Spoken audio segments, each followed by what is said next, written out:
Hello and hola everyone, welcome to another video. This is Adriana Sky Mendez, otherwise known as Adri or Nana if you are one of my very closest people, or you can also call me Adrian. Did I mention that? No, I didn't. I just did right now. This is a video intended for incoming mariachi students, whether you're a freshman, sophomore, junior, or senior, and you're just coming into mariachi just this time, whether because you're barely getting out of middle school or because you didn't think about joining your first few years of high school, like me. That was sad. This video is intended for you, right? A few things that you should know before going into mariachi, right? There's a few middle schools that have already started integrating the mariachi program in their curriculum. So if you are coming from one of those middle schools in which they have a mariachi program already, definitely amazing, because you already kind of know the basics, right? You know how to play a son, you know how to play a bolero, you know how to play a guapango, you know how to play a ranchera, and etc. Sure, you even know how to sing, which is the good news. So, but just in case you're not, here's a few things that you need to know. First of all, guys, what you need to know is music. You need to know how to read music. You need to be able to know how to articulate. You need to know how to accent. You need to know how to staccato. You need to know how to do all these different things. Tremolo even, because tremolos are very, very, very important in music. Especially depending on the pieces that you're going to do. If they're patriotic pieces, some of the time they will have tremolos. And if you're doing just a really random like son, you're going to have a bunch of redobles, which you're going to have to do super fast. Right? Literally.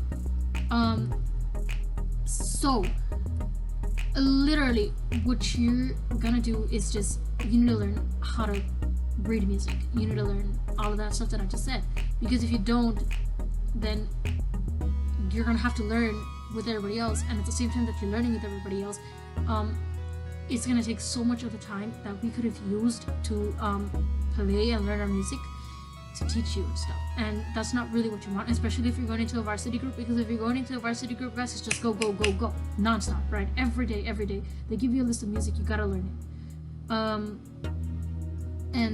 And so you need to like already know how to read and everything, so that way that you know.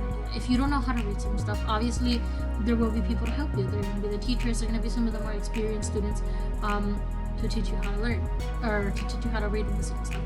I know that for guitar, there's a few things that change for the guitarists and people that are gonna be playing the viola or whatever.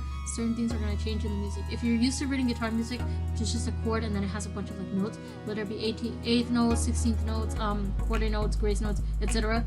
There are gonna be some things that are gonna change. For example, you're gonna have the slap symbol. You're gonna have I think the slap symbol is about the only one that I know so far that exists in print music, because to be honest, guys, I don't read print music. I read braille music. I'm a blind mariachi student, so this is why I'm speaking out of all of that. There's a bunch of symbols that you're gonna have to learn. So definitely look into that, to sheet music and stuff like that, so that you could probably learn. If you're coming in as a guitarronist, there's just going to be a bunch of notes and a bunch of stuff that you're going to need to learn. If you are coming in from an orchestra, like if you're coming in from like playing bass or violin or something like that, you're kind of going to have an idea of what to expect, because you already know how to read all that stuff. Because if you're coming in as a violinist into mariachi or as a bass player, it's kind of like reading orchestra music. Most of that stuff is because they adapt a few of the same things, but obviously it changes a little bit. So definitely be on the lookout for that. Another thing that you need to be ready for, the thing that you need to know, guys, is that sometimes, right, and I'm only speaking out of the group that I'm in, because I don't know how everything else works. Sometimes you're gonna get a little bit of music last minute, and you're gonna have to just work really, really hard in order to learn. Sometimes it takes watching YouTube videos and reading the music at the same time. Sometimes it takes sectionals with your section. Duh, right? You will look at sectionals with the whole mariachi. Sometimes it takes sectionals with your sections, like trompetas, violines, guitarrón, and armonía, to learn the stuff that you need to work on. So sometimes you will get music last minute, and you need to be able to read all that stuff so that you can get it to be like, okay, I see it, I read it, I think I got the hang of it, and then you practice and practice and practice until you actually get the hang of it, because you actually have to play it for the next show, right? So that's one thing that you seriously need to keep in mind, that you might get music last minute. Another thing that you need to know, you guys, is that when it comes to taking care of your instruments, you better take care of those instruments, because those instruments are very, very, very valuable to the school, guys. Those instruments are very high prices. So if you're the type of person that's careless for your instrument, oh no, that's not good. You need to actually take care of your instruments. Some of your teachers are going to be really chill, like I know our teacher is chill, but that does not mean that we do not need to take care of our instruments. Taking care of those instruments is like practically taking care of our whole heritage. Why? Because we use those instruments to play the music of our heritage. So definitely take care of your instruments. If you have a guitar that you're not going to be using, or if you have a guitar that you're already done using it, put it on the guitar rack, and if it doesn't have a case, make sure it's in a safe place and that it's not smashing against other guitars, or that it's in danger of falling and cracking. If you're going to take an instrument home, make sure that you take it with a case, because I know that I had an experience. I didn't have an experience. I know somebody that took a guitar home and he didn't take care of it, and so that guitar came into the school broken. That guy had cracked that guitar. Right, I have a personal guitar. I loaned it to one of my friends. She didn't break it, thankfully. She took very, very, very good care of it, and for that I'm very, very grateful, right? And I know the rest of my family did not trust when I told them that I had lent it to her, but she took very, very, very, very, very good care. So that's another good thing. But definitely make sure that you take care of your instruments. I know for me, I play vihuela, so obviously every time, guys, this is like every single time that I was done, I always put my vihuela in its case, and then I put it back on the rack. Why? Because I didn't want anything to happen to that instrument. And another thing, guys, be aware that when you grab an instrument and you leave its case on the floor, you're leaving a big mess, and you don't want to misrepresent anything or anyone. So be sure that when you grab an instrument, you put the case back and you take the instrument with you, because you don't want anyone to be tripping over that case. You don't want anyone to be thinking like, oh my god, those mariachi students, and they call themselves great. Man, they leave a huge mess in the room. I know for me, I'm visually impaired, and some of those cases were left on the floor. Now I'm not throwing shade at anybody, right? I'm not saying, oh my god, you're so dumb for leaving that there. I'm just saying that like sometimes it was a little bit hard for me to navigate. I'm not getting mad at those people. I'm just saying like, okay, yeah, such as I would pick up those cases. And so you might want to be aware, because you never know when you're gonna get a blind student, right? I'm just kidding. That's an indirect. That's not an indirect, actually. What the heck am I trying to say here? I'm trying to say that that was a joke. So, but for sure, definitely keep it clean. I'm not saying that keeping your mariachi room neat is not important, because yes, it is. Because I know our mariachi room is small. So, like, if you leave cases everywhere, it takes up more space, and the less space we have to practice, and we have to move everything. And by the time we move everything, it's already like 5-10 minutes into rehearsal that we could have been using to play, right? So you definitely want to keep it. Another thing that you want to know, guys, is that there will be times before competitions that you're gonna have to stay a few times a week to practice everything. So if you don't have a ride, or if your family is like mine, where you like let them know ahead of time and then they forget, and then you keep calling them and calling them and calling them to go pick you up or to stay or whatever, and they don't answer you, make sure that you have a backup plan for your transportation. I know that schools nowadays offer buses to pick you up. So if you need to arrange something with the director, like sir or ma'am, can I leave like 10 minutes before rehearsal ends, because the bus gets here at this time and I need to be there at this time, so that way I can get home, right? So definitely keep that in mind and do that, right? Have your backup plans, because I know that sometimes not every family is going to be able to go pick you up and stuff like that, and sometimes they're going to be a little indisposed to do you that favor. So keep your plans going, guys. I struggled literally this whole junior year a lot with my transportation. One time I stayed there like an hour after the practice had finished, and that was so embarrassing for me, because I know the director was tired, I know my friends were tired, and that also happened to me at when we went to go watch a show as a group. My friends literally stayed with me waiting there, and I felt so bad because I know that they were super tired. I know that they probably had other plans. So that was so super embarrassing. You have no idea.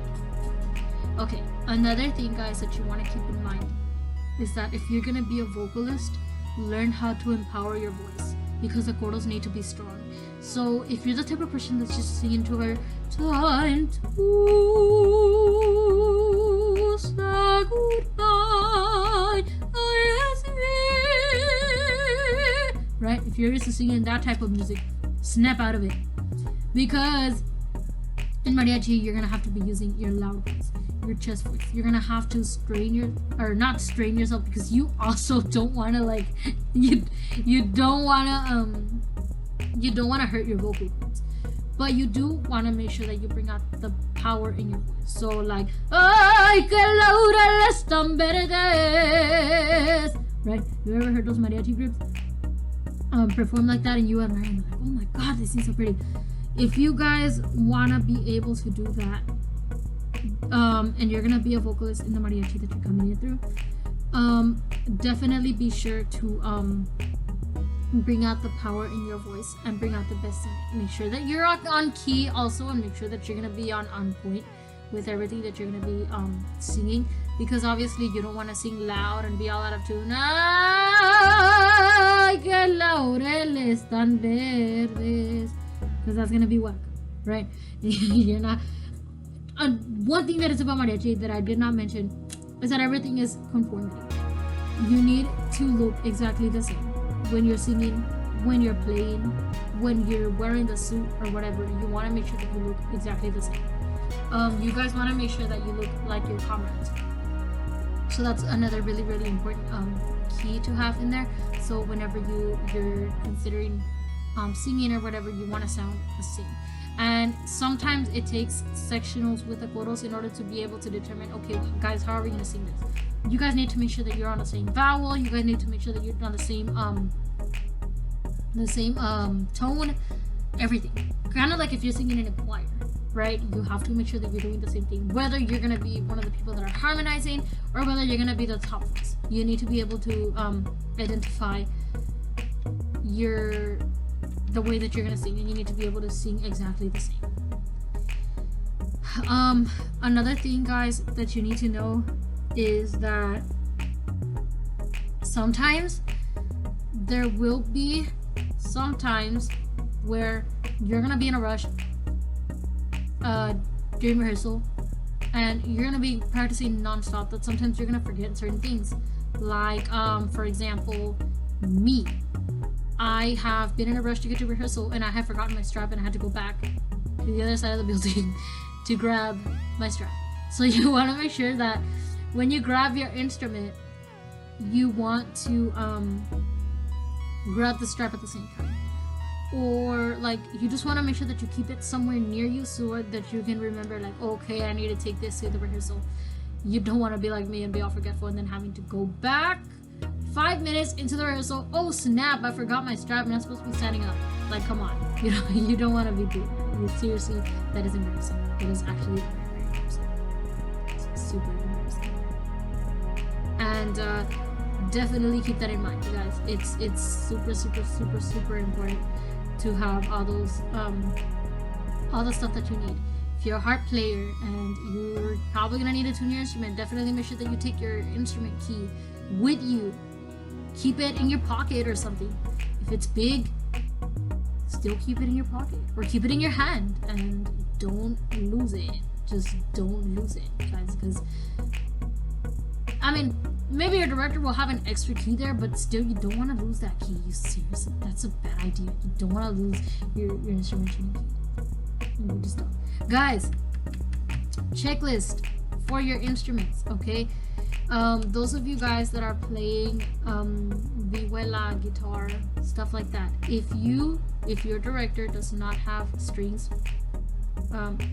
you might want to go and buy a set. Even if your director does have strings, make sure that you buy a set. Like, at least this is what I did, or not what I did, but this is what I would do and what I wanted to do, but my mom never let me do it, is buy a set of strings to keep in your case. If you're a vihuela player, you have to buy, I believe it's 3 seconds and 2/3 of guitar instruments that you have to buy. Or they also sell vihuela sets, right? They sell vihuela string sets, so definitely make sure that you keep those inside your case, because you never ever know what can happen. One of your strings can pop while you're playing, and this is usually what happens in the professional environment, but I'm just saying just in case, because you always want to be prepared no matter what. So make sure that you keep strings with you. If you're a violinist and you have a bow that you've already used for several years, you want to probably buy a new bow just in case that bow just goes poof and it breaks, and you want to keep it in your case, because why not? Because like, it's good to have an extra. Rosin too, strings even, stuff like that, guys.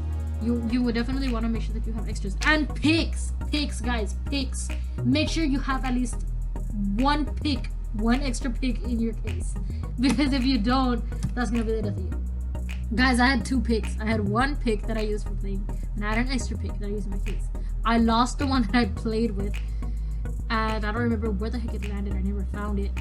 And then I used the pick that I was using. That was my extra pick, my backup pick, and I also lost that one. So you want to make sure that you keep at least 2 picks inside your case, because if you don't, you're gonna struggle so much when you lose it. And especially if you've gotten so used to playing with the pick, oh my god, it's so hard, guys, to just find one. Like, not with your director, because your director probably has some, but still, guys, come on. If you're in a competition and you're like, oh, sir, ma'am, I forgot my pick, I cannot find it, and your director doesn't have any picks with him or her, you're screwed. Easy. You're screwed. So you want to make sure that you have at least 2 picks inside your case. And overall, guys, especially what you need to know is that when you're in mariachi, you're gonna have like a whole family with you guys, because you're practically gonna spend almost 24/7 with them. So your director is gonna become like a family too. You know, they're your teacher. The director in the end also ends up getting close to you guys, and then you also end up getting close to your friends. So overall, there's a lot of positivity in general that you want to keep in mind, that you guys are gonna get super close, and you guys are not gonna want to leave each other when the end of the year comes and you have seniors and stuff. It's gonna be really hard not to miss them, you know, because it's like having siblings from other parents, right? And the fact that you have seniors and you're probably not gonna see them again, it's kind of hard, right? Especially if you're an emotional person like me. But overall, guys, there's a lot of positivity and a lot of blessings that come with being in mariachi. Like super amazing friendships, super good times, the fact that you can joke with everybody and pretend get mad at them and know that they won't get mad at you back, right? There's a lot of really good things that come into being in mariachi. But for now, guys, these are a few things that I suggest that you should know before you actually get into mariachi, because you just need to be prepared, because especially if you decide to go into the college mariachi, kind of like what I want to do, you need to keep all that stuff in mind, especially the last minute stuff. Our director tells me that they get a lot of last minute stuff that they need to learn. So that leads me on to my very last point that I didn't mention, and I just found it, guys, that you need to know how to learn stuff by listening to it. You don't necessarily need to, but it's very strongly recommended. That's what makes or breaks a mariachi. If you're able to learn stuff by listening to it, you are on top of you're ahead of your game. That's the expression that I meant to use, because you know how to learn stuff by audio. Me as a blind person, I have no choice but to learn stuff by audio. Like, for example, if I play a random song, I'm kind of gonna know how to play it just by listening to it. So like, I don't know, let's say this one in my suggestions, and I hope that I don't get copyrighted for it, because it's coming directly off of YouTube, and I'm pretty sure there's gonna be an ad. So but like I said, you guys need to know how to learn stuff by audio. Let's say El Pitayero by Mariachi Reina de Los Ángeles. See, they start off with a D, now they go into E7 and A, and now they go to E7, right? So you kind of need to be able to have that ability. You need to be able to, like, learn stuff. You need to be able to learn stuff just by listening to it, because that's gonna help you out a lot. Trust me. Especially if you're not a good person. Like, okay, not a good person. That's not what I meant to say. If you're not the type of person that, like, you know your theory but you're lazy to read your music, then yeah, you need to learn how to learn stuff by audio. But yeah, guys, along with all these things, like I was saying before, is that you definitely do get so much out of joining mariachi. You get such an amazing family that's always going to be there to support you, and you're gonna make a lot of really good friends there, and those friendships are gonna be for life, whether they're going off into college or not. And some of those people you might not see again, but hey, if you know them, why not, right? Like, it's pretty good, really good. So definitely keep that in mind, and overall be prepared, because you're gonna have a bunch of fun as well as a bunch of work, right? So definitely be prepared for that, you guys, as incoming freshmen, as later people that are joining later in their high school career. Definitely keep that in mind, and just enjoy your year in mariachi, because overall it's going to be really awesome. Anyway, just thought that I would come by here and share those few points that I learned this junior year that I wish I could have known before I joined, because I was under a lot of stress. But I guess part of it had to do because I was a visually impaired person, and I felt like I wasn't really understood until I forged a bunch of friendships. But anyway, that doesn't matter. What matters is that now I know these things that I'm telling you, and now that you're also gonna know these things for you. If you're like me and you're super inquisitive and looking, what are a few things that I need to know before joining a mariachi group in high school? Well, here you go. Thank you guys for tuning in. Thank you so much. If you guys really liked this video, make sure that you leave a comment so that I can post more content like this. And if you have any other type of questions, definitely be sure to comment them down below, and I'll for sure be able to share a lot more of this stuff. If you guys have any type of questions, like how did I do it, but I already have a video on that, so you guys don't need to know what I did. Or if you guys have questions like what is the hardest piece that you've ever played, stuff like that, whatever, just let me know and comment it down below, and I'll for sure be able to answer your questions. Make sure that you comment, subscribe, share, and like this video. Thank you guys so much for tuning in, and we'll see you next time. Bye.